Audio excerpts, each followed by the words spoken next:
Atlantis seemed real. A mighty island civilization beyond the Pillars of Hercules. Its towers glittering above deep Atlantic waters. Its engineers commanding floods and founding colonies across the known world. Yet it vanished in a single day and night, swallowed by the ocean without a trace, leaving nothing but a story told by one man. Welcome to sleepy ancient history. Why has this single account by Plato haunted the human imagination for 24 centuries?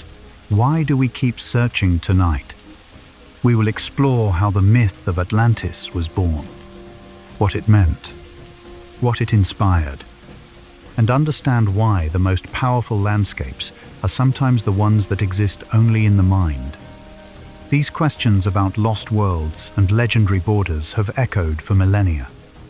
A gentle subscribe, like, or sharing your thoughts creates a pathway for more history lovers to discover this sanctuary and brings us closer to protecting this space, one sleepy soul at a time. Wherever you are right now, perhaps imagining deep Atlantic waters where ancient islands once rose above the waves. Allow yourself to rest in this stillness.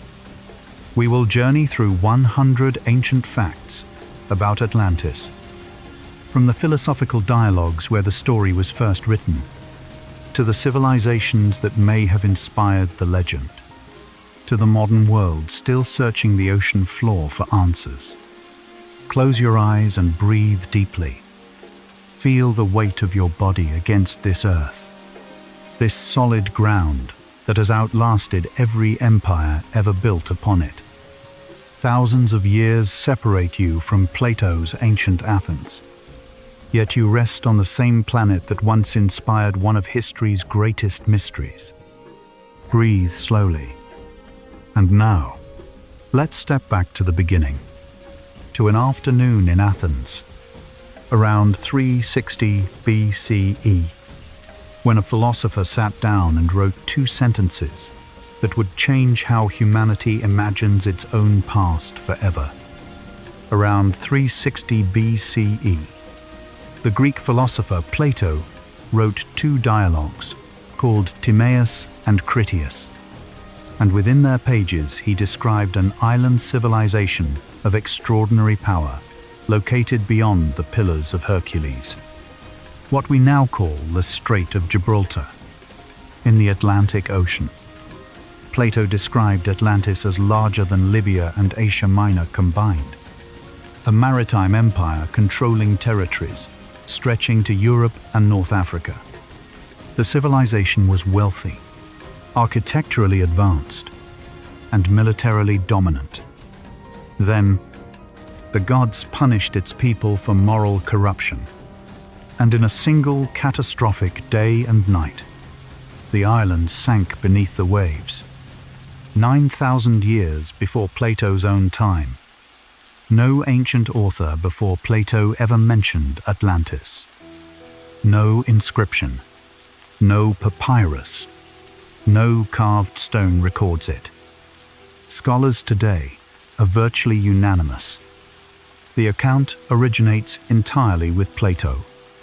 Yet those 2 dialogues planted something in the human imagination that 24 centuries of scholarship has never fully uprooted.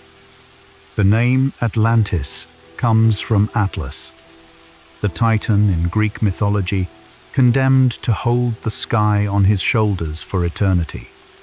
Plato described Atlas as the firstborn son of Poseidon and a mortal woman named Cleito, the first king of the island civilization that bore his name.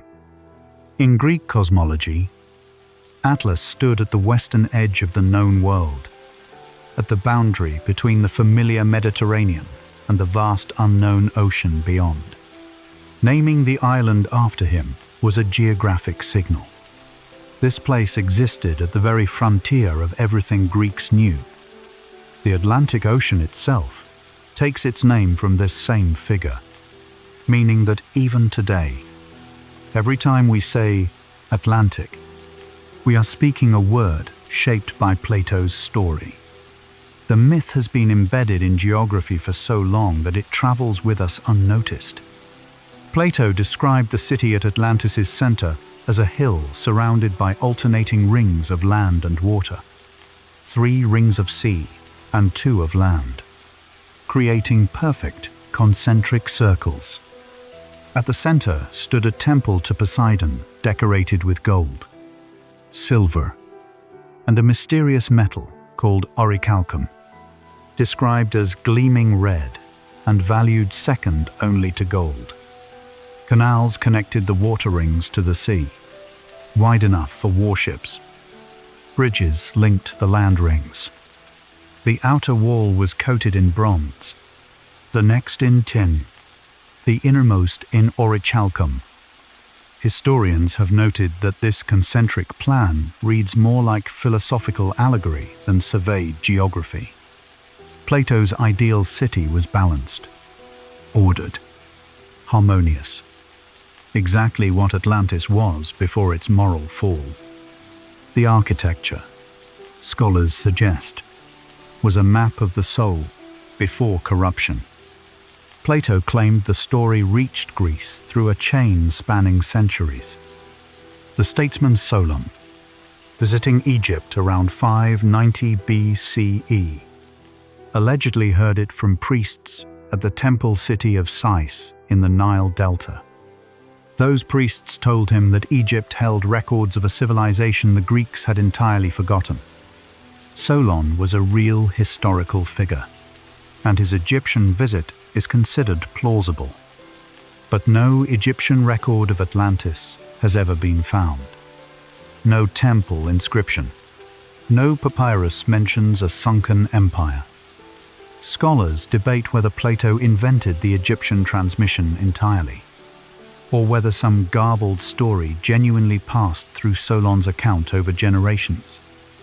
The Egyptian connection gave Atlantis something crucial: the authority of deep antiquity, a story older than Greece itself. The civilization Plato described was geopolitically ambitious. According to his dialogues, Atlantis assembled a vast military force and launched a war of conquest against Athens and the other peoples of the Mediterranean. The Athenians stood alone against this invasion and defeated the Atlanteans through courage and civic virtue. Only afterward did the gods intervene, sinking Atlantis as punishment for its arrogance. Classical scholars note that this framing serves an obvious purpose. It casts Athens as the heroic defender of civilization against imperial aggression. Plato wrote in the centuries following the Persian Wars, when Athens had become famous for repelling a vast Eastern empire, the Atlantis story may function, at least partly, as a mythological mirror of that real conflict.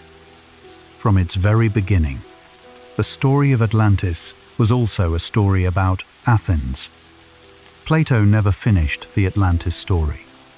Critias, the dialogue in which he provides the most detailed description of the civilization's geography, architecture, and society, ends abruptly mid-sentence.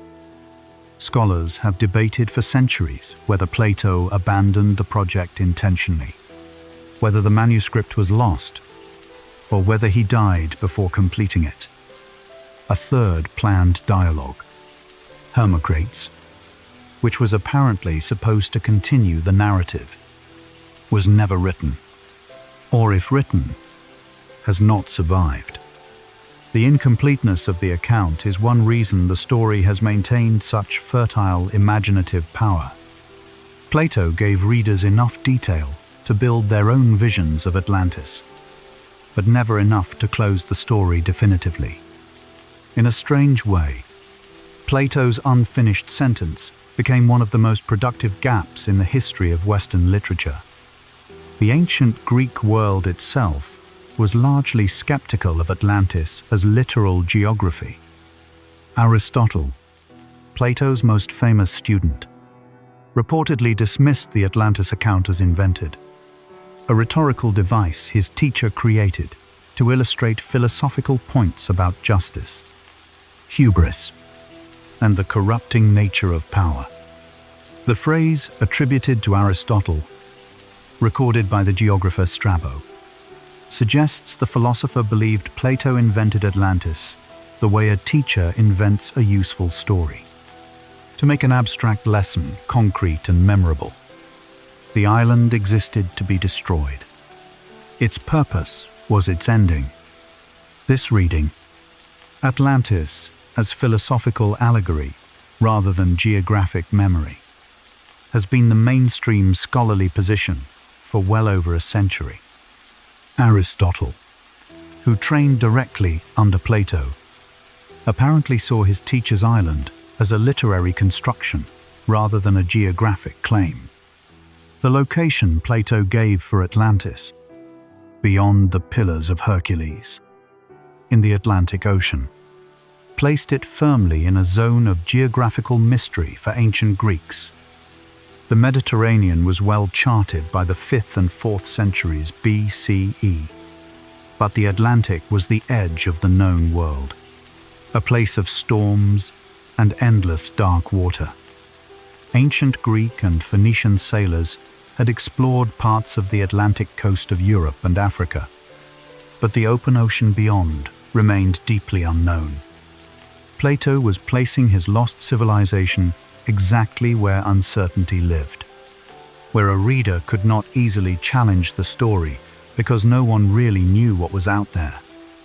It was a geographically considered choice, whether deliberate or not.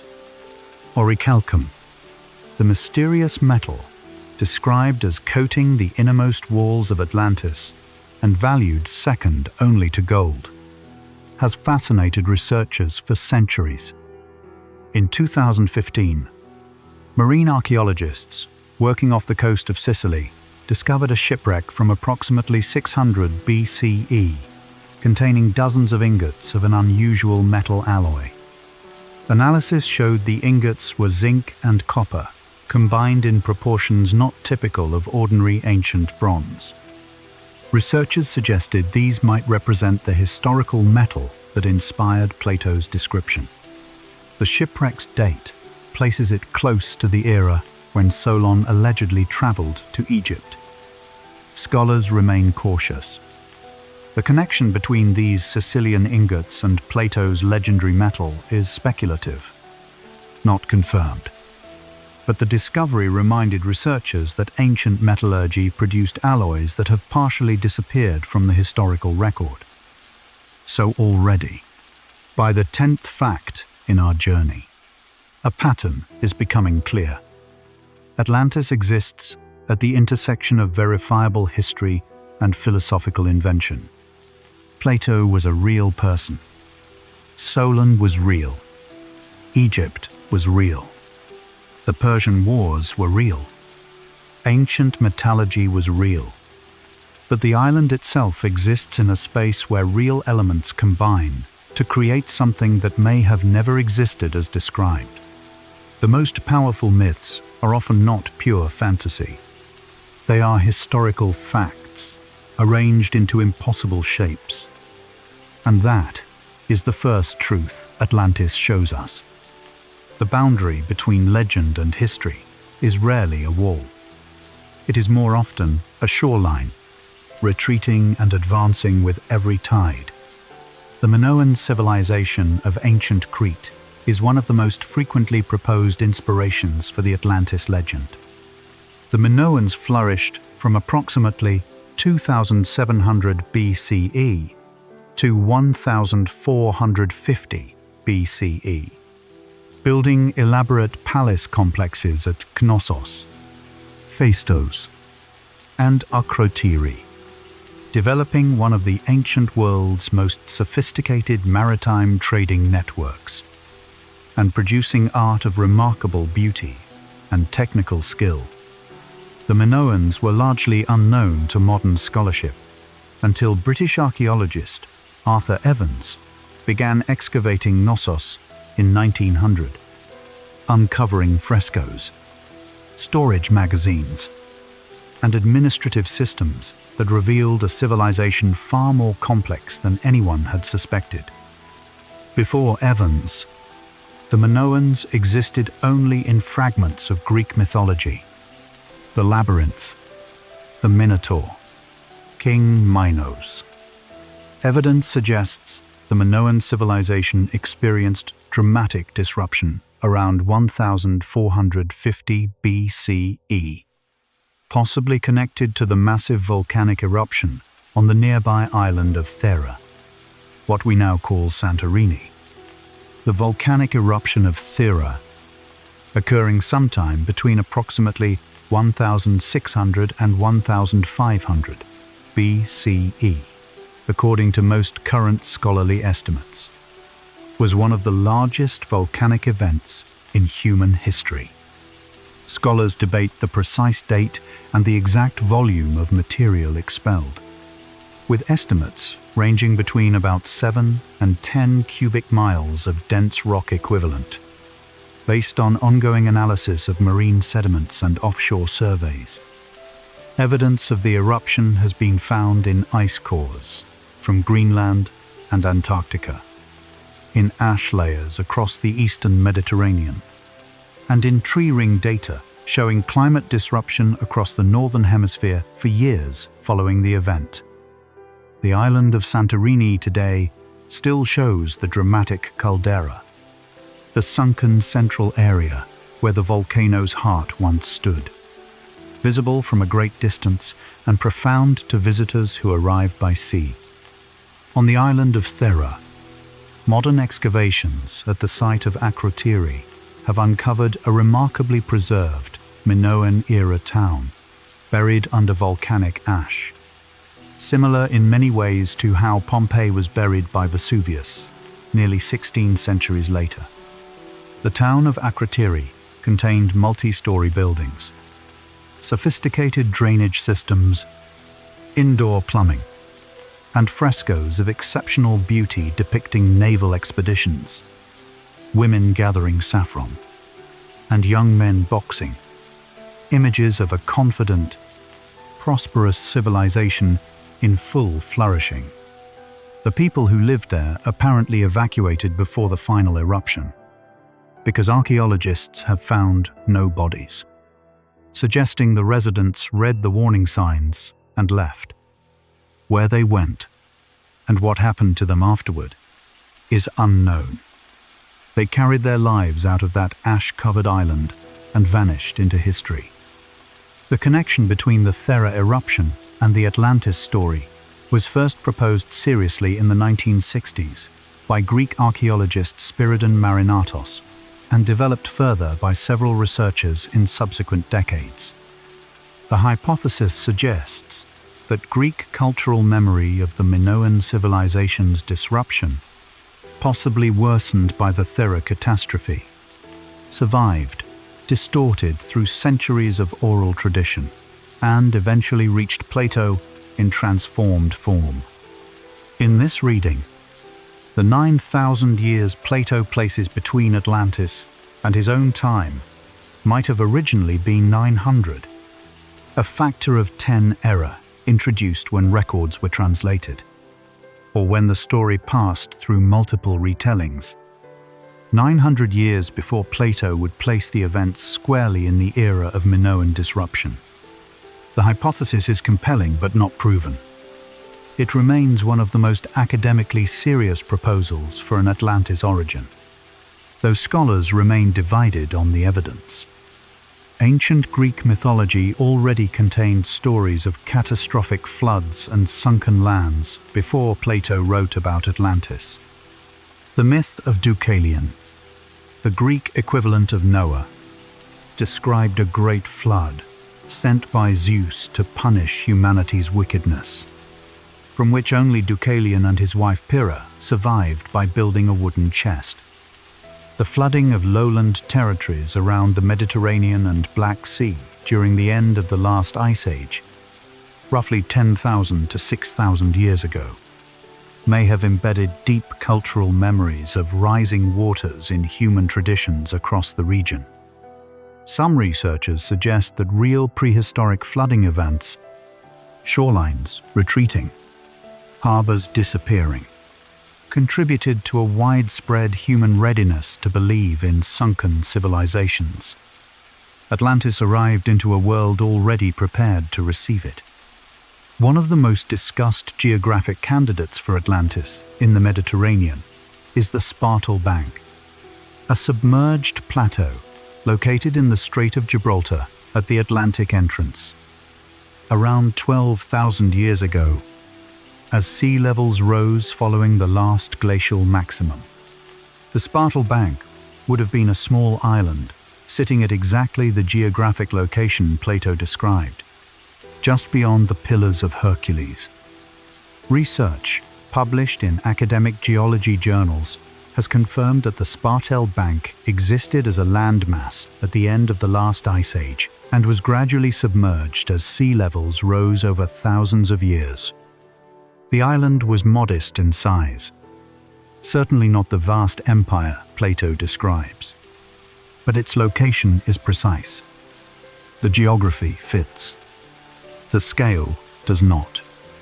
Beyond the Mediterranean, researchers have proposed dozens of locations for Atlantis: the Azores, the Canary Islands, the Caribbean, the Bahamas, Ireland, Antarctica, and even Doggerland, a vast landmass that once connected Britain to continental Europe. Doggerland, named by geologist Clement Reid in 1913, supported populations of Mesolithic hunter-gatherers before rising seas following the last ice age progressively drowned it. Around 8,100 years ago, a catastrophic underwater landslide called the Storiga Slide sent a massive wave across the North Sea, possibly accelerating Doggerland's final submersion. Doggerland was a real lost world beneath the sea, inhabited by real people whose descendants likely spread across northern Europe. It is one of history's most quietly moving vanished landscapes. Just not Atlantis. In 1968, pilots flying over shallow waters off North Bimini in the Bahamas reported seeing what appeared to be a paved road beneath the surface. Subsequent diving revealed large, flat limestone blocks in an organized pattern, now known as the Bimini Road. For Atlantis enthusiasts, the discovery was significant. American psychic Edgar Cayce had predicted in the 1930s that Atlantis would rise near Bimini around 1968, and his followers believed the road confirmed the prophecy. Geological studies have consistently concluded otherwise. The formation is a natural phenomenon called beach rock, in which coastal sediment hardens into flat slabs that crack along natural fracture lines. No artifacts, no tool marks, no foundations have been found. The road was built by time and tide, not human hands. Plato's description of Atlantis contains several internal details that classical scholars find inconsistent with the idea of a real place Plato was faithfully reporting. The civilization he describes uses war elephants, but no elephants existed in the Atlantic region in any plausible historical era.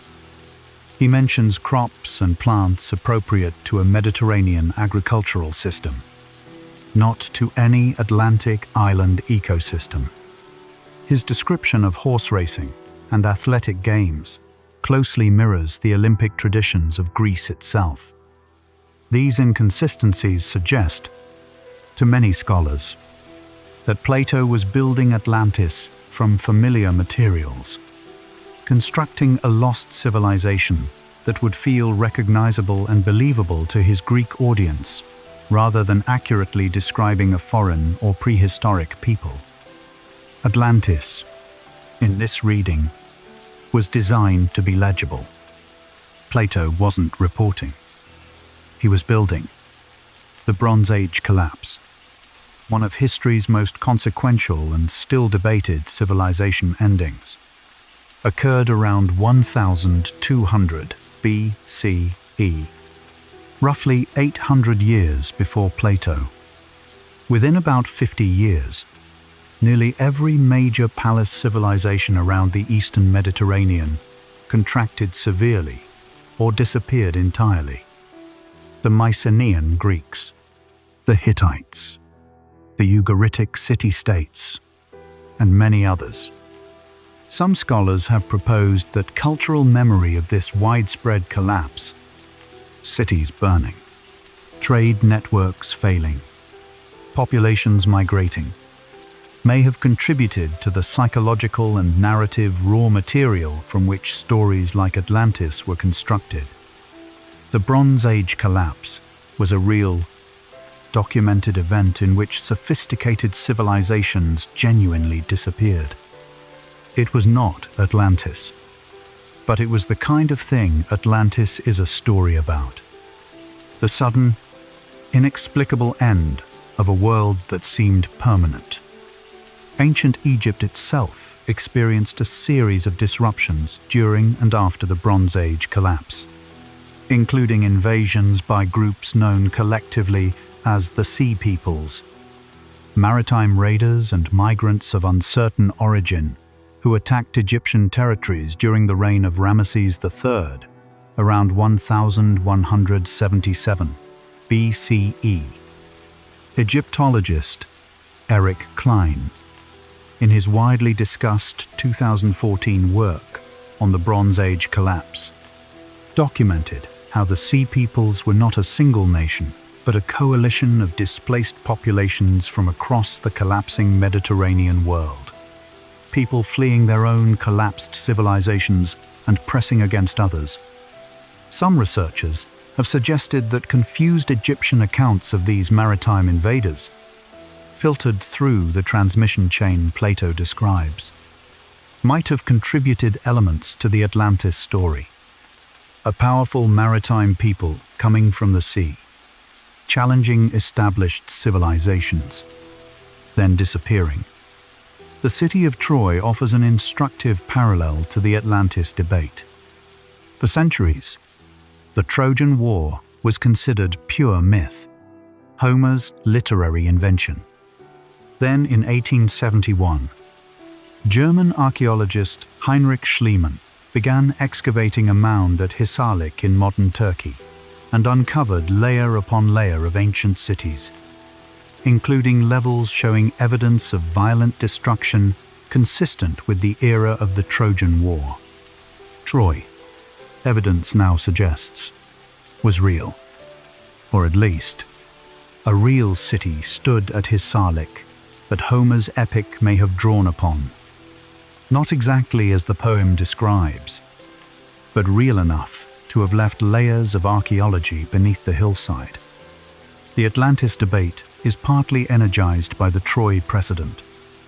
If one legendary city turned out to be real, why not another? If myth can encode genuine historical memory, where does the encoding end and the invention begin? By Plato's own time, ancient Greeks were deeply interested in the concept of civilizations rising and falling in cycles. The poet Hesiod, writing centuries before Plato, described the 5 ages of humanity: gold, silver, bronze, heroic, and iron, each declining from the previous, each civilization less noble and more corrupt than the last.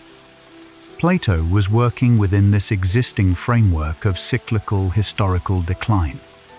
Atlantis fits perfectly into the pattern. A golden civilization, corrupted by power and wealth, destroyed by divine justice. Its disappearance is not random catastrophe but moral consequence. Understanding this framework helps explain why the Atlantis story feels structurally complete, even though its geography is impossible to verify. The story wasn't designed to give you coordinates. It was designed to give you a warning. The Roman author Pliny the Elder, writing in the 1st century CE, mentioned Atlantis briefly in his Natural History, noting it as a story about an island that had disappeared. The geographer Strabo, roughly contemporary with Pliny, discussed the Atlantis account and noted that some ancient scholars believed it and others dismissed it as Platonic invention. These early references suggest that the debate about Atlantis's reality began almost immediately after Plato wrote about it. The ancient world was not uniformly credulous. Greek and Roman scholars applied critical analysis to the story and reached divided conclusions. Essentially the same division that scholars reach today, more than 2,000 years later. The question has not become easier with time. If anything, more sophisticated tools have only produced more sophisticated versions of the same disagreement. By now, the pattern is clear. Atlantis occupies a unique space in the history of human storytelling. It began as one philosopher's account, possibly allegorical, possibly drawing on distant historical memory, possibly combining both. It was immediately contested by ancient scholars. It contains geographic and historical impossibilities that make literal interpretation difficult. Yet it also contains enough specific detail to sustain the hope that something real lies beneath the narrative. The story of Atlantis is really a story about how human beings create meaning from the past. We reach into darkness and pull out shapes that tell us something we need to know. For 24 centuries, humanity has needed to know whether paradise can be lost. And Atlantis has answered. Every time. Imagine yourself standing on the deck of an ancient ship, the Mediterranean spreading wide, the pillars of Hercules visible on the horizon, two great rocky headlands marking the edge of the known world. Feel the salt air, the gentle motion beneath a wooden hull. Ancient sailors stood here and looked beyond those columns with the same pull every explorer has felt. The knowledge that something exists just past the limit of what you can see. Whether or not Atlantis was real, the longing that created it is entirely real. The human need for a golden world that existed before this one. Breathe in that ancient longing. Breathe out the distance between then and now. You are made of it. In the medieval period, Atlantis largely disappeared from mainstream European thought. The Christian world structured history around the Bible, not Greek philosophical dialogues, and Plato's lost island had little place in that framework. This changed in 1492, when Columbus crossed the Atlantic and Europeans began encountering the civilizations of the Americas. Entirely unexpected, geographically unprecedented. Some scholars began speculating that the Americas might be remains of Atlantis, or that indigenous peoples were descendants of Atlantean survivors. The Atlantic, once an empty mystery, suddenly contained real people and civilizations no European map had charted. Atlantis was one of the frameworks Europeans reached for to make sense of what they found. When the unknown becomes known, old myths rush in to claim the new territory. In 1627, the English philosopher Francis Bacon published an unfinished utopian novel called New Atlantis, in which sailors discover a hidden advanced civilization on a Pacific island called Bensalem. The civilization practices advanced science, maintains a research institution called Solomon's House that resembles a modern university, and has developed technologies far beyond the rest of the world. Bacon's work was enormously influential. It helped establish the idea that science and rational inquiry could create a new golden civilization. a successor to the lost one Plato described.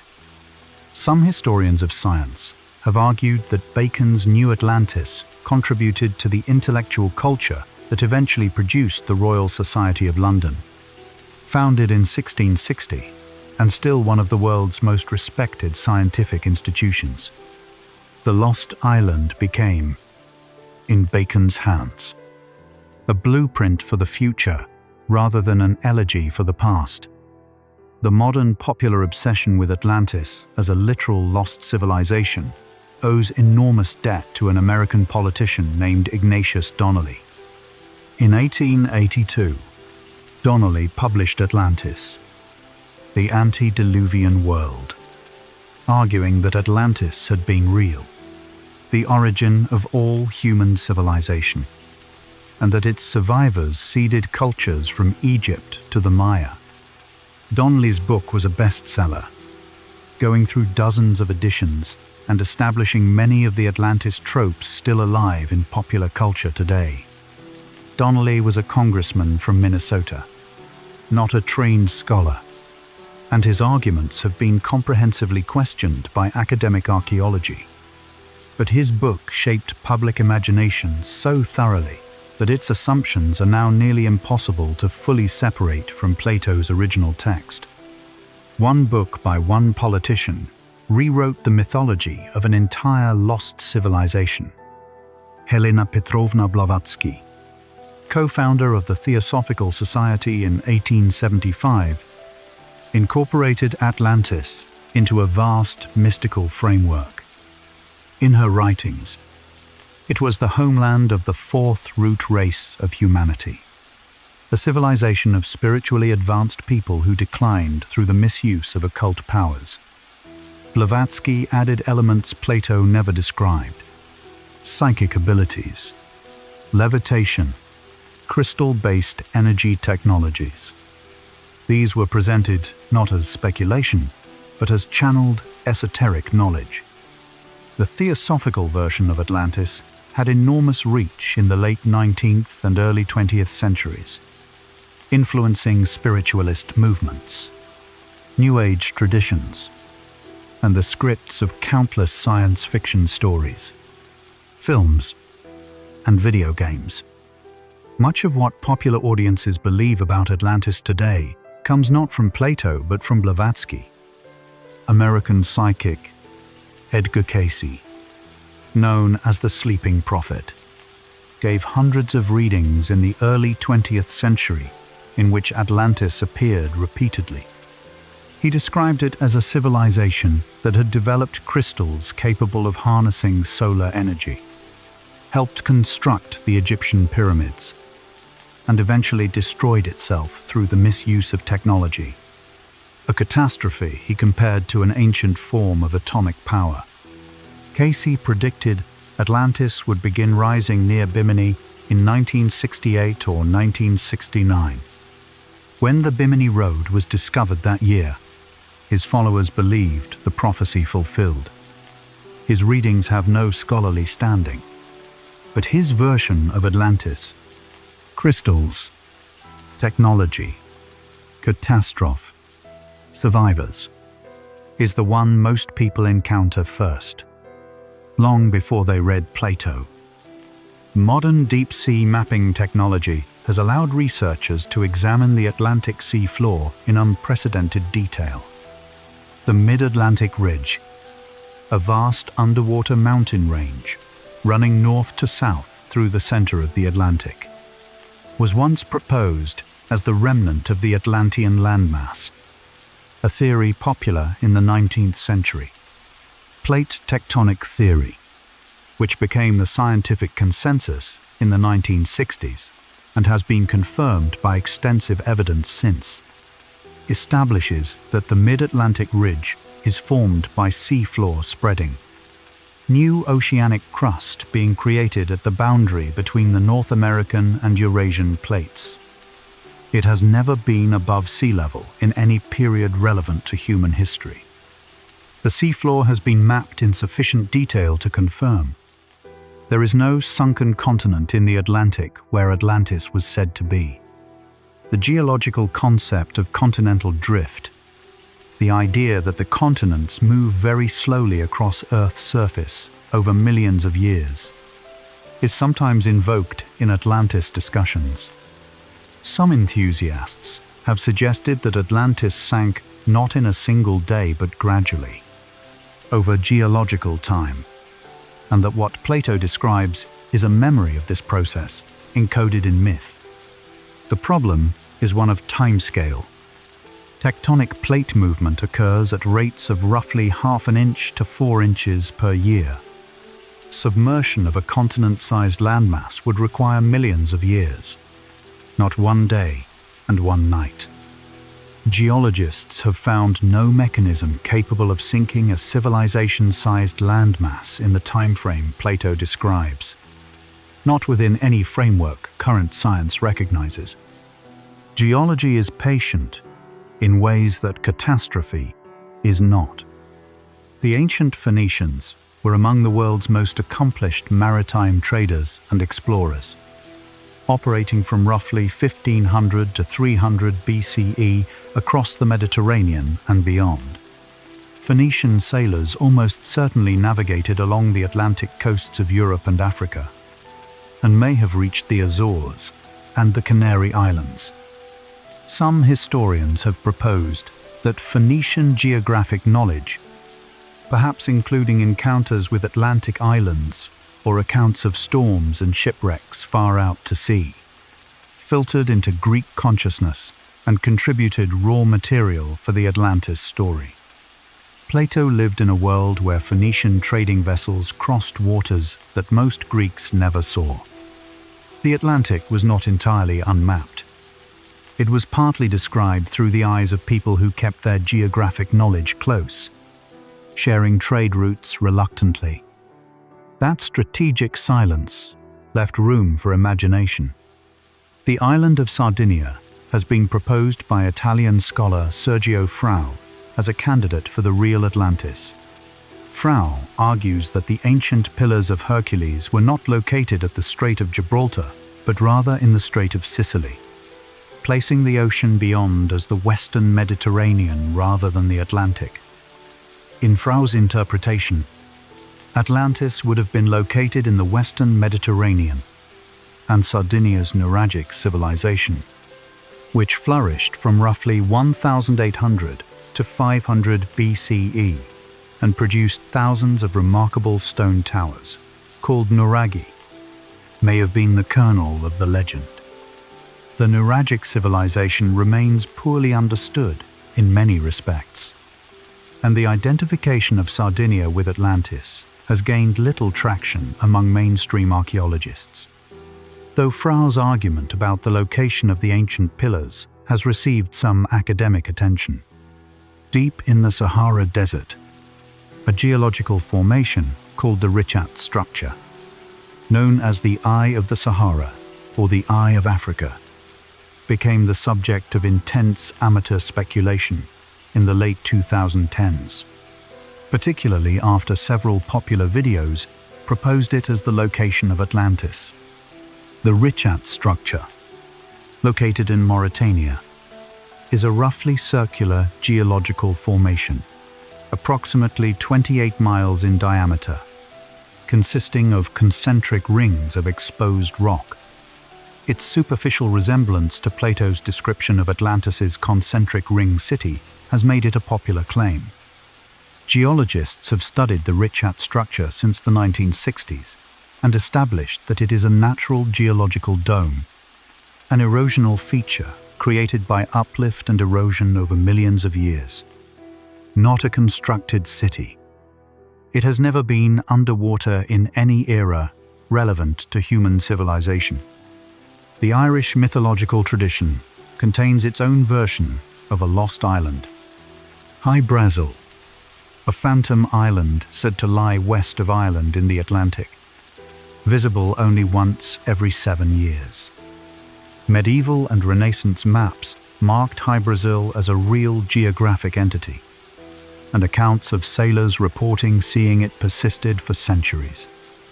The island of Hy Brasil appears on maps as recently as 1865. It was one of dozens of phantom islands that appeared on European charts during the Age of Exploration. Islands glimpsed, half seen through fog or storm, reported and mapped, and subsequently unfindable, where the Hy-Brasil represents a genuine geological formation, an optical illusion created by atmospheric refraction, or accumulated seafarers' tales. Its persistence on European maps for centuries demonstrates how powerfully the idea of an island just beyond the horizon speaks to human imagination. The philosopher Proclus, a Neoplatonist writing in the 5th century CE, claimed to have found evidence from a historian named Marcellus that 3 islands existed west of Britain, whose inhabitants preserved memory of a great Atlantic island that had once dominated the ocean. Scholars have never identified Marcellus with certainty, and the claim cannot be independently verified. But Proclus's account is notable because it represents one of the ancient world's few attempts to find corroborating evidence for Plato's story. Neoplatonic philosophers took Plato very seriously, sometimes too seriously, reading his allegorical dialogues as literal history. Their attempts to verify Atlantis show how early the search began, and how quickly it generated the same pattern of claimed confirmation and scholarly skepticism that continues today.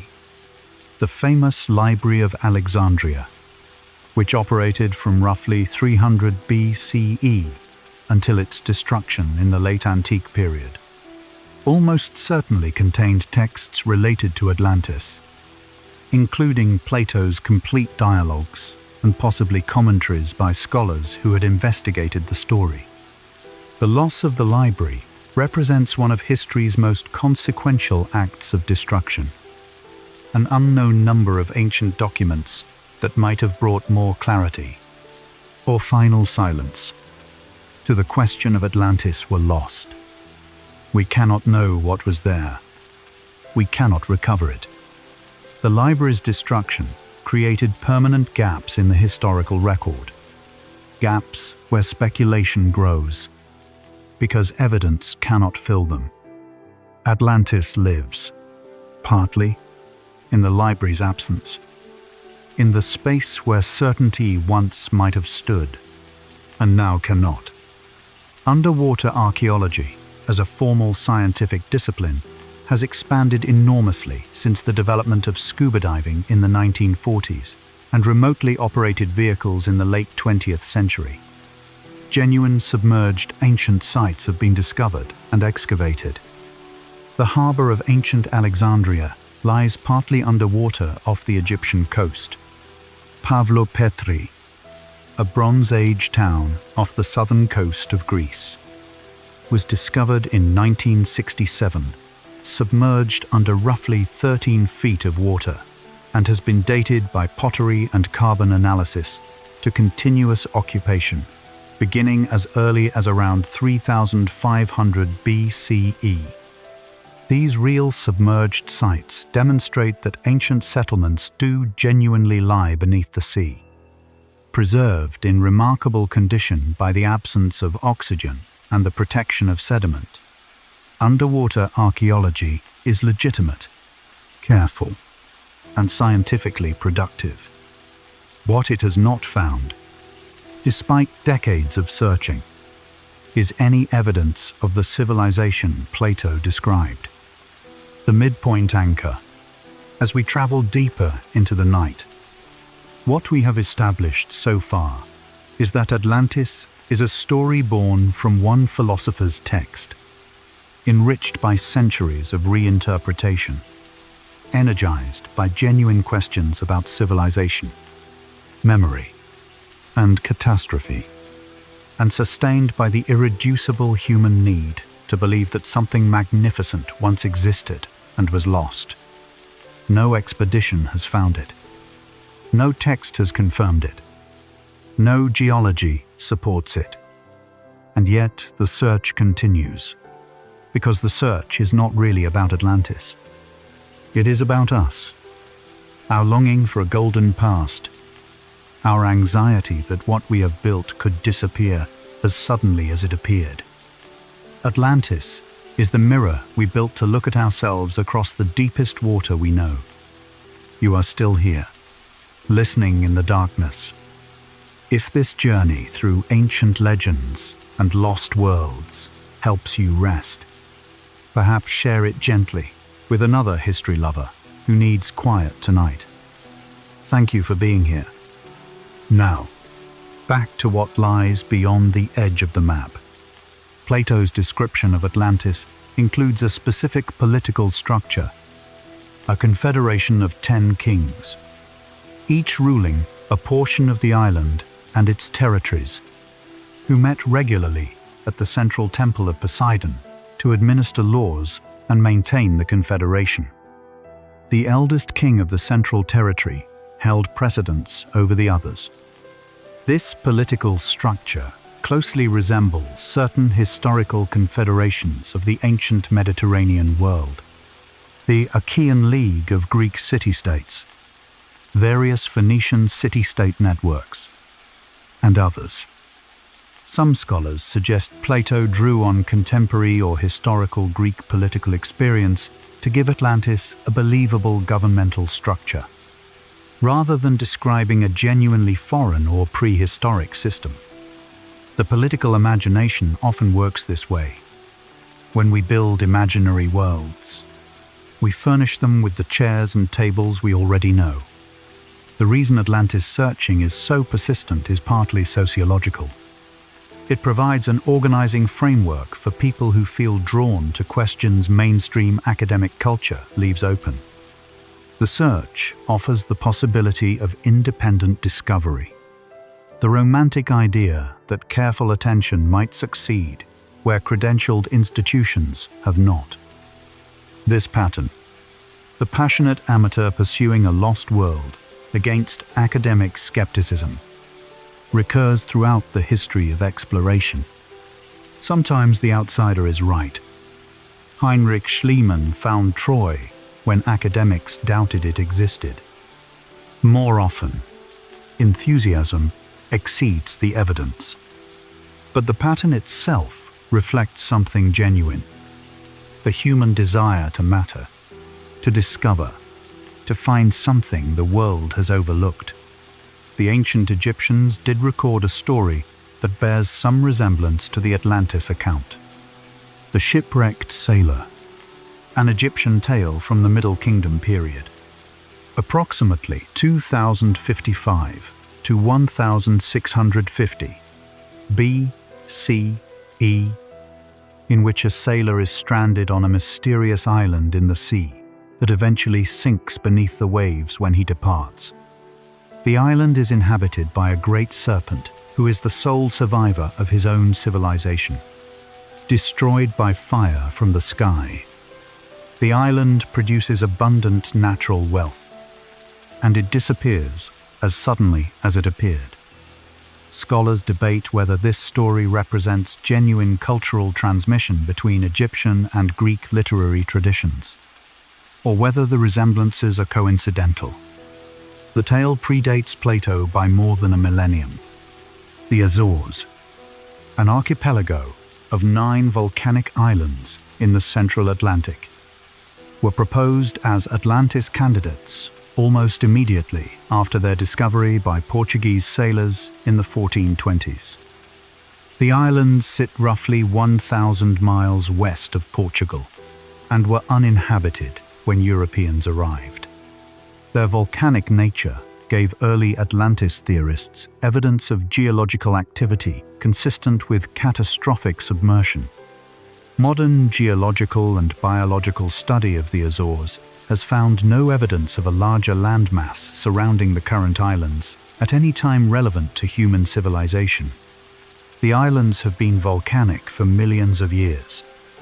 The Atlantic seafloor around them has been ocean floor for far longer than humanity has existed. But their location, their isolation, and their volcanic character continue to give them a certain quiet power as Atlantis candidates. The concept of isostasy the geological principle by which land can rise or sink as the weight upon it changes, has been invoked by some researchers exploring whether Atlantis-scale submersion is geologically possible. During the last ice age, enormous ice sheets pressed land masses downward. When the ice retreated, land rose again in a process called post-glacial rebound, still measurable today in Scandinavia and Scotland. The reverse process, land subsiding due to sediment loading or other mechanisms, also occurs. But geologists note that the rate of these processes and the scale of land movement possible through them does not approach what would be needed to sink an island the size Plato described in a single day. The geology remains the most persistent obstacle to literal interpretation of the Atlantis account. The story of the deluge, a catastrophic flood that destroys civilization and from which only a few survivors escape, appears in mythological traditions across an extraordinary range of cultures.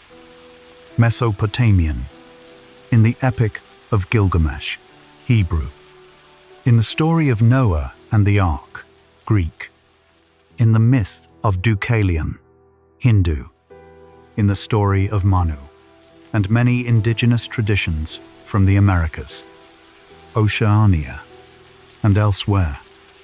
Scholars have proposed various explanations for this cross-cultural pattern. Genuine memories of catastrophic prehistoric flooding events, or cultural diffusion from a common origin. Some researchers connect specific flood myths to the flooding of the Black Sea Basin around 7,500 BCE, as documented by marine geologists William Ryan and Walter Pittman. Atlantis participates in this worldwide pattern.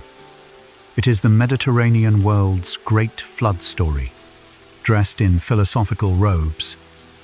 Plato's student and successor at the Academy, Speusippus, apparently did not treat Atlantis as a significant philosophical concern in his own writings. The tradition of the Academy, the school Plato founded, does not seem to have engaged deeply with Atlantis as either geography or allegory after Plato's death. This relative silence from Plato's closest intellectual heirs is sometimes cited by scholars as evidence that Atlantis was understood even within the Academy as a literary device rather than a factual claim. The people who knew Plato best, who heard him teach and debated him in person, did not spend their careers searching for the lost island. They moved on to other questions. The search began in earnest only after the living connection to Plato's intent had been lost. The island of Cyprus, situated at the eastern end of the Mediterranean, has been proposed by some researchers as a possible inspiration for Atlantis based on its geography. An island rich in copper, the word copper itself deriving from Cyprus, surrounded by the sea, home to sophisticated Bronze Age civilizations, and located at the crossroads of ancient Mediterranean trade. The Bronze Age city of Enkomi on Cyprus was a major copper processing and trading center, and the island's copper wealth made it enormously important in the Bronze Age economy. Cyprus was affected by the upheavals of the late Bronze Age, but survived as a civilization, unlike many of its contemporaries. The Cyprus hypothesis has not gained major traction among scholars, but it illustrates how the search for Atlantis's origins is also a search for the economic and geographic foundations of ancient Mediterranean civilization. In 2011, a team of researchers announced that satellite imagery and ground-penetrating radar had revealed what they believed was evidence of a buried city in the mudflats of Doñana National Park in southern Spain, specifically in an area believed to have been affected by a tsunami at some point in the ancient past. The researchers proposed this site as a candidate for Atlantis. suggesting that a distinctive concentric ring layout, visible in the radar images, matched Plato's description. The announcement received significant media coverage. Other archaeologists and geologists examined the evidence and remained skeptical. The site has been tentatively identified as a Tartessian settlement, a Bronze Age Iberian culture associated with the coastal regions of southwestern Spain. The identification with Atlantis has not been confirmed. Halfway through our journey tonight, one truth is becoming undeniable. Atlantis has proven to be one of the most productive myths in the history of Western civilization. Not because it led to geographic discovery, but because it led to philosophical, literary, political, and scientific inquiry of enormous scope. Bacon imagined a scientific utopia. Donnelly reimagined human prehistory. Casey reimagined spiritual evolution. Dozens of archaeologists, geologists, and oceanographers went looking for something real because the story told them something real was there. The island was never found, but the search for it opened the oceans, interrogated the past, and asked questions about civilization that are still worth asking. A myth that sends people looking at the world more carefully is not entirely false. It is doing something a true story does. Imagine an archaeological excavation, layers of time stacked like pages. Each layer holds a different era. Pottery shards, charcoal from ancient fires, bones from people who died before the first pyramid was built. Archaeologists dig carefully, brushing away dust, revealing what has been hidden for thousands of years. Most of history lies buried, but some things survive. A child's toy, a weapon, a letter pressed into clay, silent witnesses speaking across time. You, too, have layers, memories buried beneath other memories, experiences compressed into your body. Breathe deeply. Feel yourself settling, like sediment, into peaceful depth. Let the layers rest. The past asks nothing of you tonight. The idea that ancient civilizations were more technologically advanced than we acknowledge has been popularized by several writers in recent decades. These works propose that a lost civilization flourished during the last ice age and seeded all later human societies. The framework closely parallels the Atlantis narrative in structure and emotional appeal. Mainstream archaeology does not support this hypothesis. The archaeological record shows human technology developing gradually and unevenly, with no evidence of a sophisticated predecessor civilization during the last glacial maximum. But the books and documentaries carrying these ideas sell widely, and the intuition they contain reflects something genuine. The sense that our ancestors were capable of more than the conventional story allows. Göbekli Tepe, a remarkable archaeological site in southeastern Turkey, was excavated beginning in the 1990s and revealed a complex of monumental carved stone structures dated to approximately 9,600 BCE, making it roughly 11,000 years old and the oldest known large-scale monumental construction in the world. The existence of Göbekli Tepe has profoundly reshaped understanding of early human capability. It demonstrates that hunter-gatherer societies were capable of organizing large-scale, coordinated construction projects thousands of years before the development of agriculture and settled civilization. It does not suggest a lost high civilization in Plato's sense, but it does show that human beings were doing remarkable things at the precise historical moment when Atlantis is supposed to have existed. The real story of ancient human capability is more remarkable than the legend. Plato's Atlantis is described as having a military force of tremendous size.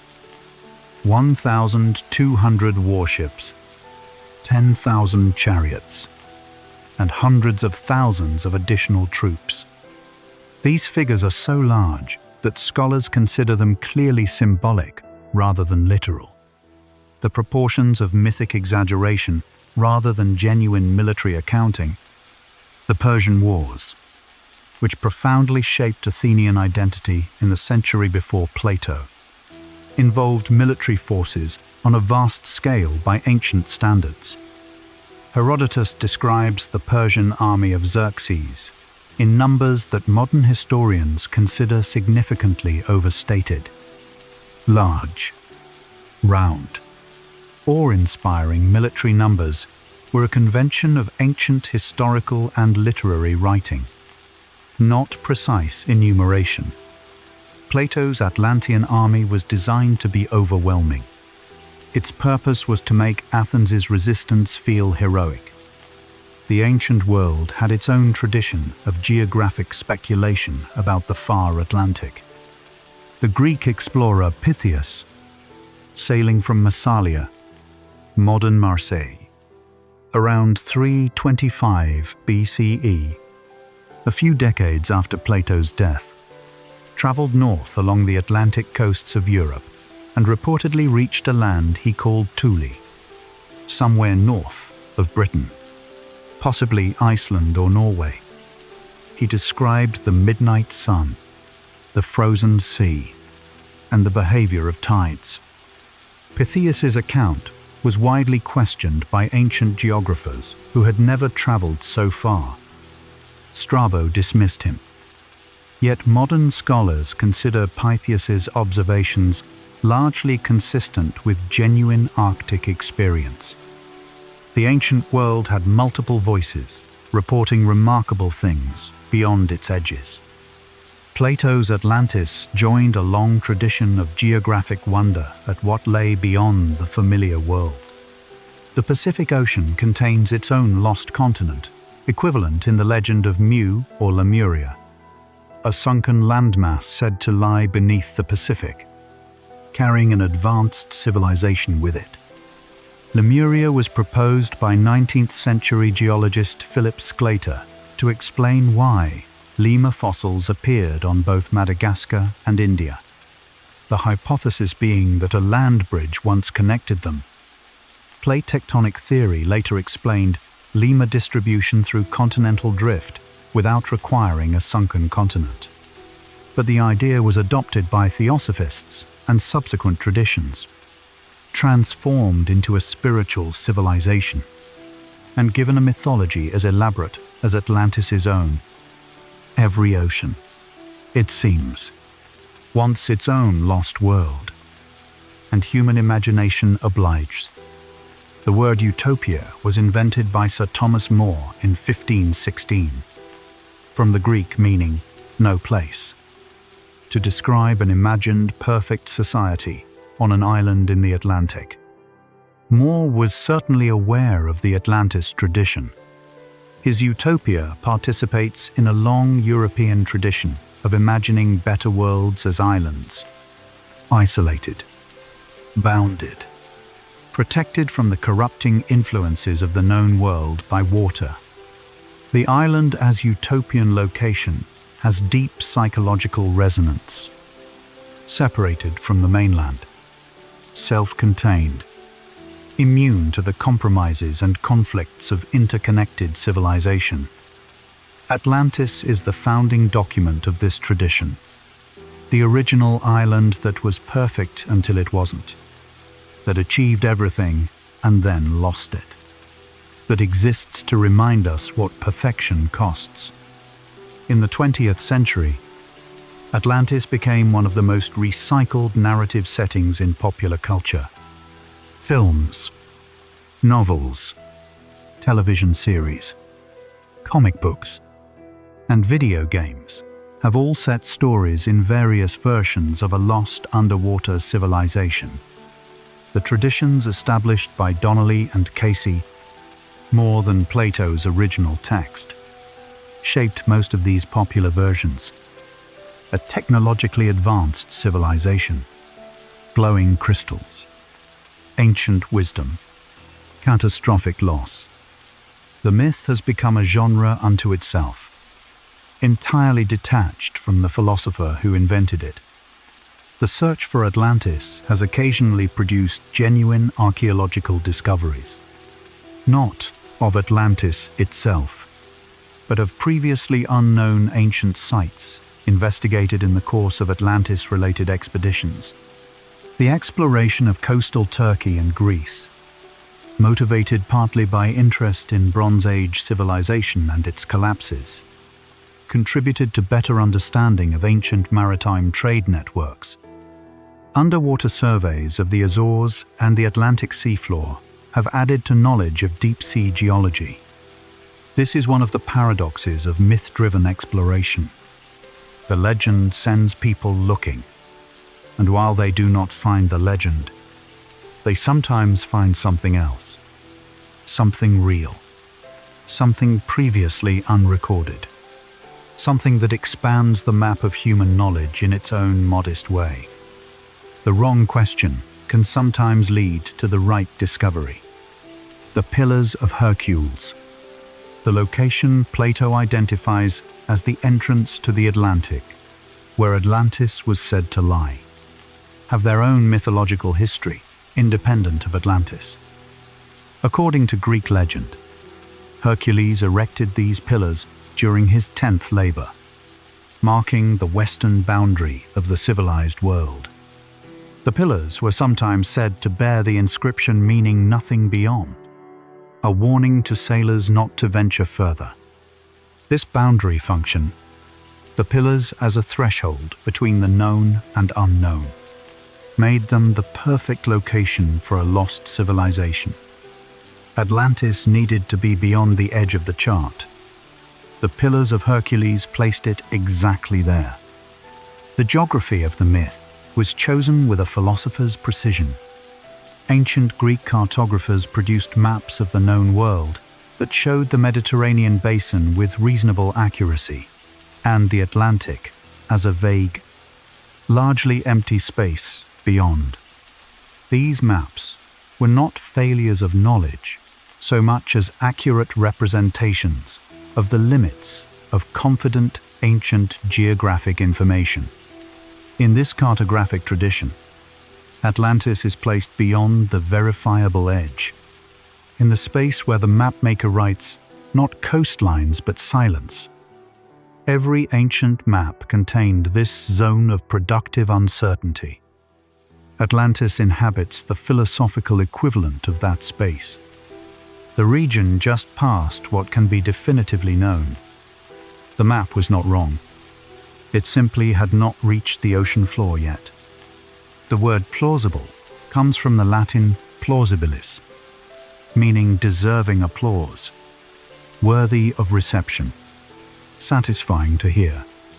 Plausibility is about what an audience is prepared to accept, not about what is true. Plato's Atlantis was plausible to ancient Greeks because it fit their understanding of how civilizations rise and fall, how moral corruption leads to divine consequence, how distant oceans contain wonders. It fit the shape of their worldview. Modern Atlantis theories are plausible to their audiences for different reasons. They fit frameworks of hidden knowledge and the mystery of human origins that resonate with contemporary questions. The story changes. The need it serves remains remarkably constant. Climate researchers have noted that the most concrete analog to the Atlantis story, the disappearance of inhabited land beneath rising seas, is happening in the contemporary world. Low-lying Pacific Island nations face genuine threat from rising sea levels. Coastal communities across multiple continents are losing territory. These are not myths. These are documented. measurable losses of inhabited land beneath advancing water. Precisely the phenomenon Plato described, stripped of its golden towers and concentric rings. In this sense, the 21st century may produce more genuine Atlantis stories than any previous era since the end of the last ice age. The legend has found its real-world descendants. The ancient Phoenician city of Carthage, destroyed by Rome in 146 BCE, sometimes appears in the same imaginative space as Atlantis, a great civilization annihilated so thoroughly that it left behind more legend than record. Roman forces destroyed Carthage so completely that historians still debate the extent of the destruction. Carthage was not underwater. It was burned, but its near-complete disappearance from the historical record, its architecture mostly destroyed, its library burned, its language eventually dying, represents a real-world erasure that the Atlantis story gives form to. Some civilizations are lost above the waterline. The Nok culture of central Nigeria flourished from approximately 1500 BCE to 500 CE, producing remarkable terracotta sculptures that represent the earliest known large-scale figurative sculpture in sub-Saharan Africa. The Nok people are poorly understood in many respects. Their language, their social organization, their beliefs, their ultimate fate. They exist in the archaeological record through their extraordinary art and then simply fade. Many ancient civilizations follow this pattern. A moment of cultural fluorescence, fragments of evidence, and then silence. The archaeological record is full of questions that cannot be answered. Most of the human past is genuinely lost, not through catastrophic sinking, but through the quiet attrition of time. Atlantis gives a name to a very ordinary tragedy. The integration point of our journey tonight. The reason Atlantis resonates across cultures and centuries is that it gives form to a cluster of deeply human experiences. The nostalgia for a better past. The anxiety that what we have built is fragile. The suspicion that we have lost something important. The hope that somewhere, beneath the water or beyond the horizon, proof of our own potential is waiting to be found. These are not ancient anxieties.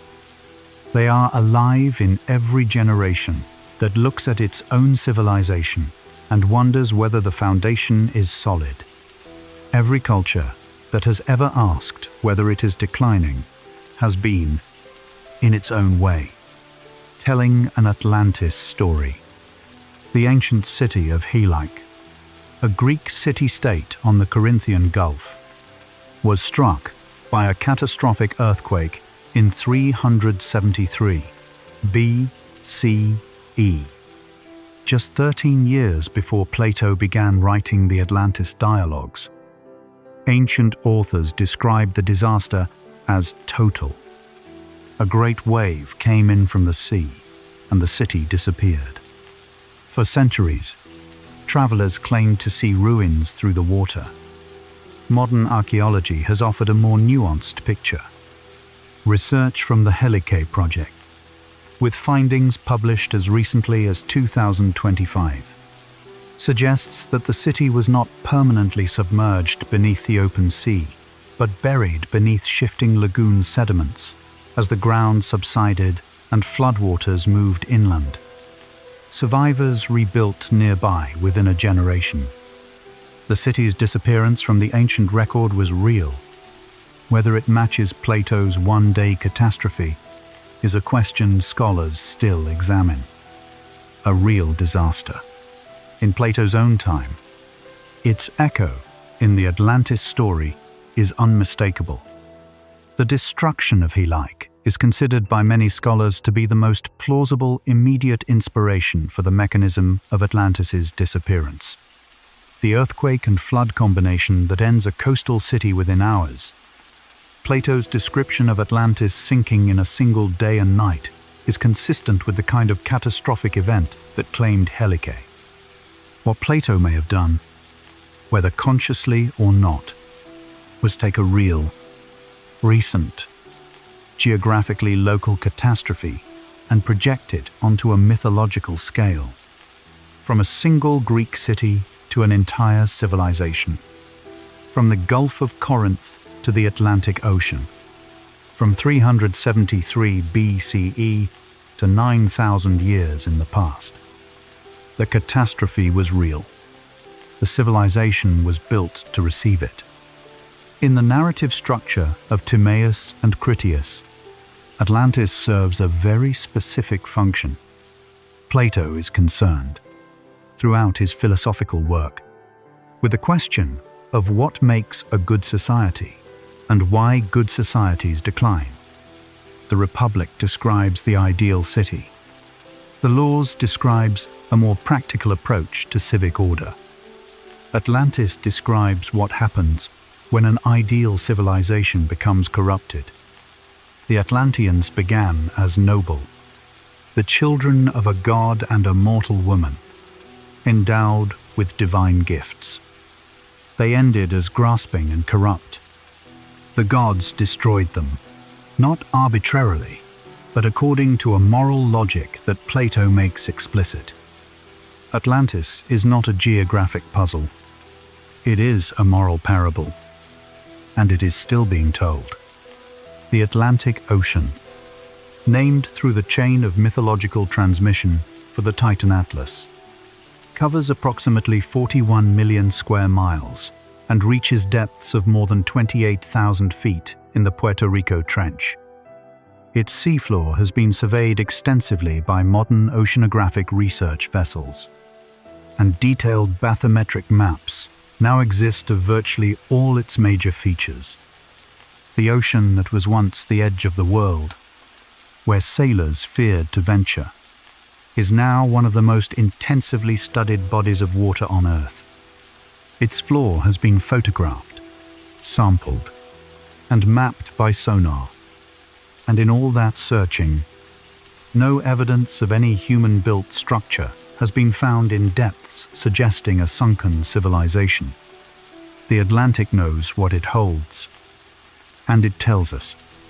Plato's description of the Atlantean bull ritual is one of the most vivid details in the Critias dialogue. The 10 kings of Atlantis. He wrote, gathered at the temple of Poseidon every 5th or 6th year, hunted sacred bulls with clubs and nooses without metal weapons, and sacrificed the animal on a bronze column inscribed with Atlantean lore. Bull worship and bull sacrifice were genuinely central to several ancient Mediterranean civilizations, including the Minoan culture of ancient Crete, where bulls appear prominently in frescoes and figurines. The connection between Plato's Atlantean bull ritual and genuine Minoan bull cult practices is one of the details that makes the Minoan hypothesis for Atlantis's origin feel most compelling to many researchers. Real ritual, real civilization, reimagined ocean. The philosopher Alfred North Whitehead once observed that the entire history of Western philosophy might be described as a series of footnotes to Plato. If that is so, then the history of Atlantis is a series of footnotes to 2 of Plato's less philosophically central dialogues. Texts he possibly never finished, that his closest students apparently did not prioritize, that have nonetheless generated more archaeological expeditions, more popular books, more documentaries, and more human longing than almost any other ancient text. It is a remarkable inversion of intellectual hierarchy. The dialogues that generate the most fascination may be the ones Plato considered least finished. The footnote has become, in some ways, the text. Some researchers have examined oral traditions from indigenous peoples of the Americas for possible connections to genuine prehistoric events. The oral traditions of various coastal peoples describe great floods that changed the shape of their lands. Stories that may encode memory of the dramatic sea level rise that occurred as glaciers melted at the end of the last ice age. These traditions are valuable on their own terms, as records of human experience during genuine environmental transformation. They do not confirm Atlantis, but they do confirm that the loss of land to the sea and the human memory of that loss is not a uniquely Greek or uniquely fictional experience. The ocean has taken many things from many people, and they remember. Marine geologists studying the Mediterranean seafloor have found evidence of an ancient flooding event of immense scale, approximately 5.33 million years ago, in an event geologists call the Zanclean Flood. The Atlantic Ocean broke through what is now the Strait of Gibraltar into an empty or nearly empty Mediterranean basin, filling it in a geological moment that, depending on the model, may have taken anywhere from a few hundred to a few thousand years. This event predates humanity by millions of years, but it represents the most dramatic flooding event in the Mediterranean region's geological record. An ocean pouring through the very passage where Plato locates the Pillars of Hercules. The geography of Plato's myth sits atop geological drama that dwarfs anything a philosopher could invent. Modern neuroscience has offered an interesting perspective on why certain types of stories, lost golden ages, sunken civilizations, hidden wisdom, have such persistent power. Research suggests that the human brain is particularly receptive to narratives that combine high-stakes consequence with irrecoverable loss. Stories about things that cannot be recovered or verified engage what psychologists call closure resistance, the mind's tendency to keep returning to unresolved questions. Atlantis is a beautifully closure-resistant story. It cannot be confirmed. It cannot be definitively disproven. Every attempt to resolve it generates new questions. The search becomes self-sustaining. The human brain, it turns out, is as well designed to be drawn back by lost civilizations as any ancient mariner was to fear the open sea. The penultimate truth arrives quietly here, in the deepening of this night. What Plato gave humanity was not a map. It was a mirror. The Atlantis story shows us what we value most: beauty, power, wisdom, connection to something larger than ourselves. And it shows us our deepest fear, that what we build, we can lose. That civilization is not permanent, that the ocean of time eventually takes everything. You do not need to believe in a literal sunken island to understand why the story matters. You only need to have loved something that could be lost, and everyone has. The island is real in the only way that matters. It exists in the human heart. It always has. Empires rise and fall like breathing. Egypt lasted 3,000 years, then ended. Rome ruled the Mediterranean, then crumbled. The Minoans built magnificent palaces, then abandoned them. Every civilization that seemed permanent eventually became an object of wonder for the people who came after. But something survives the cycles. Not the empires themselves, but the human patterns. The same curiosity, the same building instinct, the same need for beauty and story and meaning, repeating through millennia. Your life, too, moves in cycles. moments of expansion and retreat, things built and released.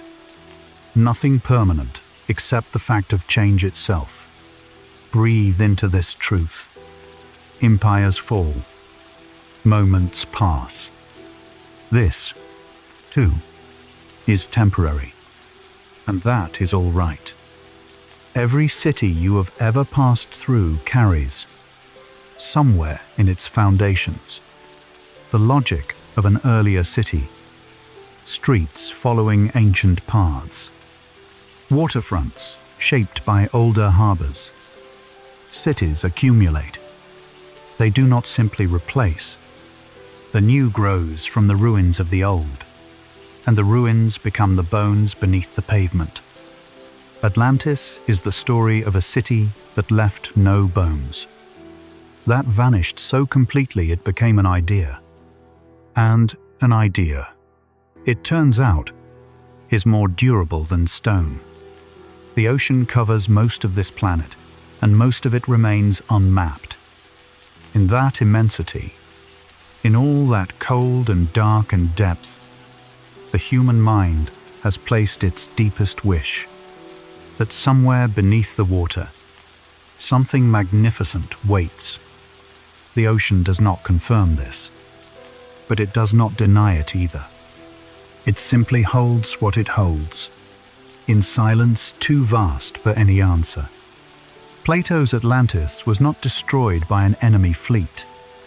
The gods sent the sea itself, the ocean the Atlanteans had mastered, returning to reclaim them. The civilization unmade itself. The punishment was proportionate. There is an old lesson in that. It is rarely outside forces that end what we build. It is what we become when the building goes too well, and we forget why we began. The French composer Debussy wrote a piece called The Sunken Cathedral, music evoking a drowned city rising briefly from the sea before sinking again. The music rises. It arrives at the surface, shining. Then it descends. That movement, rising, shining briefly, sinking, is the shape of every Atlantis story ever told, and of everything we love that does not last, and of the way memory works in the dark, at the edge of sleep. The Celtic tradition has its own sunken city. According to legend, Ys was built below the sea and protected by a single gate, lost when the key was stolen and the water rushed in. Ancient stories say its bells still ring beneath the waves on quiet nights. Every ocean has a story like this. Every culture that lives beside the water knows that the sea can take what it loves. The oldest fears find the same shapes everywhere. Plato also gave us the cave, the image of prisoners seeing only shadows and mistaking them for the real world. The man who invented that parable also invented a lost island. Both stories ask the same question in different directions. What are we missing? What lies beyond what we can see? He built a philosophy from that gap. And the gap, it turns out, is where we live. Scholars who have examined the Atlantis account most carefully have generally arrived at the same place. The island was almost certainly Plato's creation, shaped by real events but not a literal memory. That conclusion is not romantic, but it is honest. And honesty does not diminish the story. It clarifies what the story actually is. One of humanity's most enduring acts of philosophical imagination. Plato made Atlantis. Atlantis made us wonder. That is enough. The shores of the Mediterranean that Plato knew are still there. The Strait of Gibraltar still marks the edge where the known world ended. The Acropolis still stands above Athens. These are the landscapes that needed Atlantis, that asked the questions the story was built to answer. You can look at those coasts today and feel the question still in them. The landscape is still asking. The Atlantis story makes sense to children before it makes sense to adults. The hidden world beneath the water. The golden civilization just out of reach. The possibility that something magnificent is hiding just below the surface of ordinary things. That possibility is not a child's mistake. It is the oldest hope, which belongs to everyone. At some point, it belongs to everyone.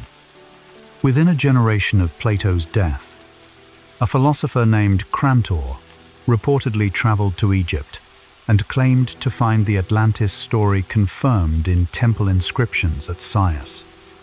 Scholars cannot verify this. No ancient source confirms it. But the claim itself tells us something true. The longing to make Atlantis real began almost immediately after the words were written. It has not stopped since. Beneath your feet tonight, wherever you are, lies layer upon layer of human life compressed into earth. Most of it will never be named. Most of the people who lived here left no record, no monument, no inscription, only the ground itself remembering. They were here, and now they are beneath us, invisible but present. Atlantis names the feeling of walking on ground that has held more than you can see. The search for Atlantis has absorbed human energy, curiosity, and hope across 24 centuries. That energy was not entirely wasted.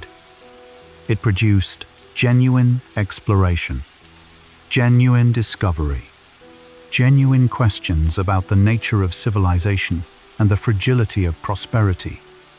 The journey matters even when the destination is imaginary. Perhaps especially then, what we search for, when we cannot find it, tells us something truer than what we find when we can. The ocean is patient in ways that civilization is not. It does not remember the names of the empires that bordered it. It receives everything eventually, and keeps what it receives. The sea does not owe us Atlantis. It does not owe us anything. We gave the story to the water. The water gave back silence. And in that silence, we kept building the island anyway.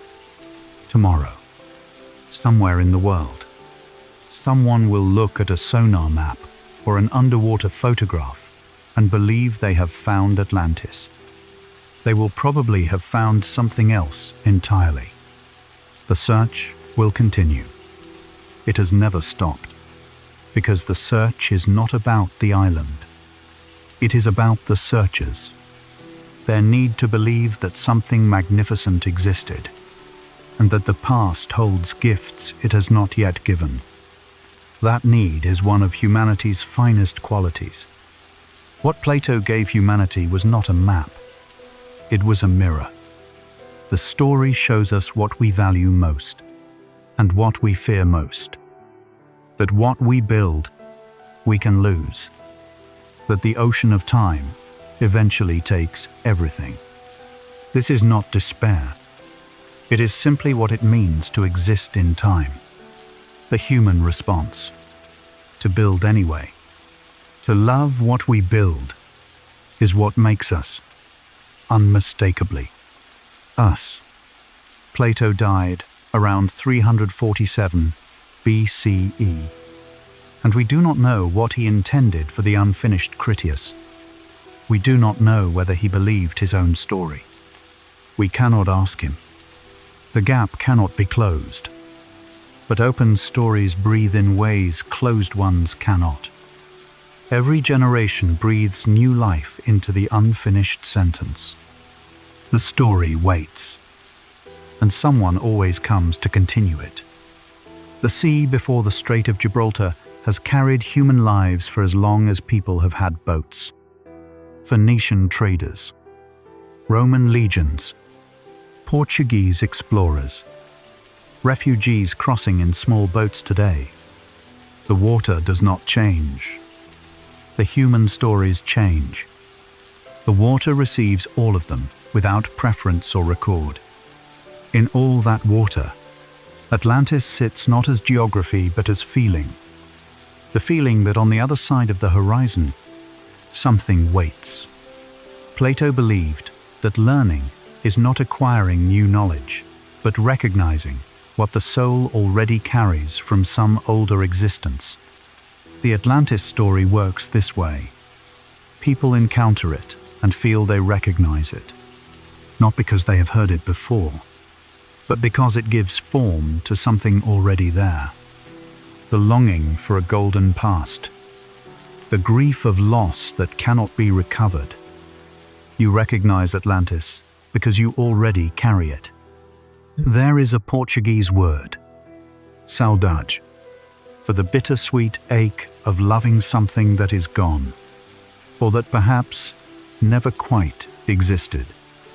That is what Atlantis feels like. The island is gone. Perhaps it never was. But the ache of its absence is genuine, and genuine ache for something beautiful is itself a kind of evidence of what we are capable of loving. The last facts settle like water finding its level. Plato wrote about Atlantis to say something about civilization, the suspicion that we have fallen short of our own potential, that something better once existed. Whether the island was real does not change what the story is for. It is for the nights when you wonder whether the best of what humans can be has already come and gone. The story whispers. It hasn't. Every word Plato wrote about Atlantis was written in a world without telescopes, without sonar, without plate tectonic theory, without the ability to read ancient DNA or map the ocean floor. He wrote by firelight, in a language that was already ancient when Rome was young. And yet the questions he was asking are the same questions we are still asking. What makes a civilization worthy of surviving? What do we lose when we lose everything? What do we owe to what came before us? The tools have changed. The questions have not moved. The island, if it exists at all, exists in you, in the part of you that responds to the idea of something golden, lost, in the part that finds it painful to think of beauty destroyed, in the part that searches, not beneath the Atlantic, not beneath the Mediterranean, in the human capacity for longing, in the refusal to believe that what was best is gone.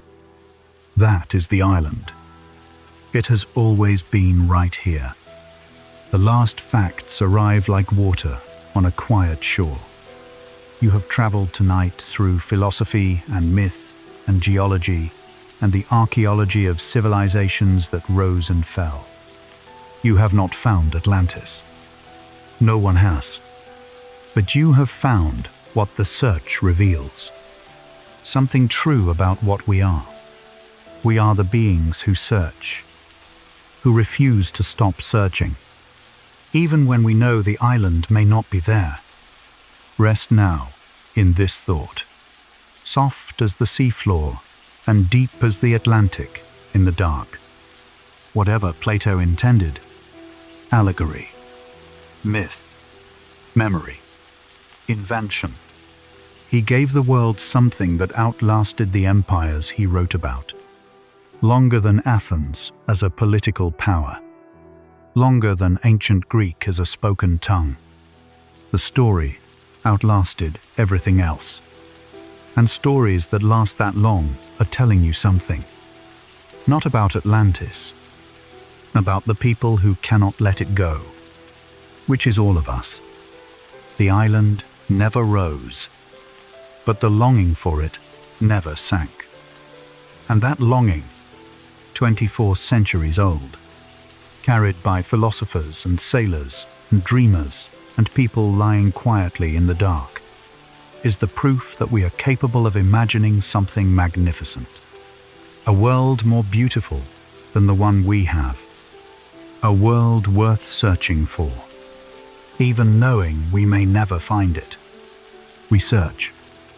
We love what we search for, and we carry it forward into the night.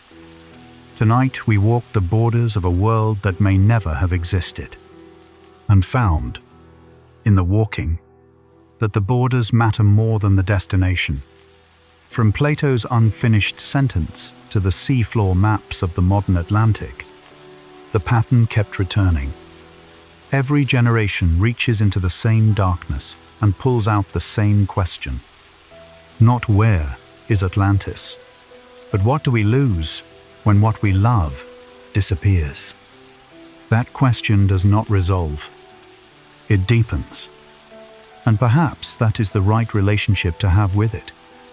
And if these journeys into the ancient world stay with you, there are more like this one waiting in the description below. Before the night goes quiet, I would love to hear what stayed with you. A thought the island brought up. A moment in the journey that felt true. Leave it in the comments. Let the words carry it out of your mind and onto the page. And then let the thinking go. Notice the weight of your body where it rests. The pressure of the surface beneath you, steady and unmoving. Your shoulders can drop a little lower. Your hands, wherever they are, can stop holding. Outside, somewhere, the night is very still. Stars crossing the sky so slowly that it looks like stillness. The ocean moving, somewhere, without anyone watching. Let the gods stand guard at the shoreline between dreaming and the deep. And may the waters that carry you tonight be gentle and warm and old. Good night.